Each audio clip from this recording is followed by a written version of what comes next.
In Chapter 11 of Invisible Man, the narrator wakes dazed in a hospital, being evaluated by doctors who discuss his treatment.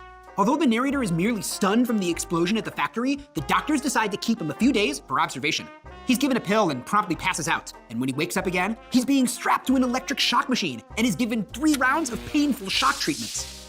After the treatments, the narrator can no longer remember his name, where he came from, or why he's in the hospital.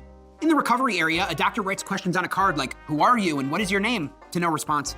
Trying a different tactic, the doctor writes, "Boy, who was Brer Rabbit?" At first, the narrator is angered by the question, but a wave of comforting nostalgia washes over him. Soon, he is able to rise from his hospital bed, is deemed cured, and is released. Before he goes, the narrator signs papers absolving the paint factory of any responsibility, and in exchange, he receives a small compensation. This chapter functions as a metaphorical but traumatic rebirth for the narrator. His past is literally erased through the shock treatments, and he has no choice but to recreate his identity.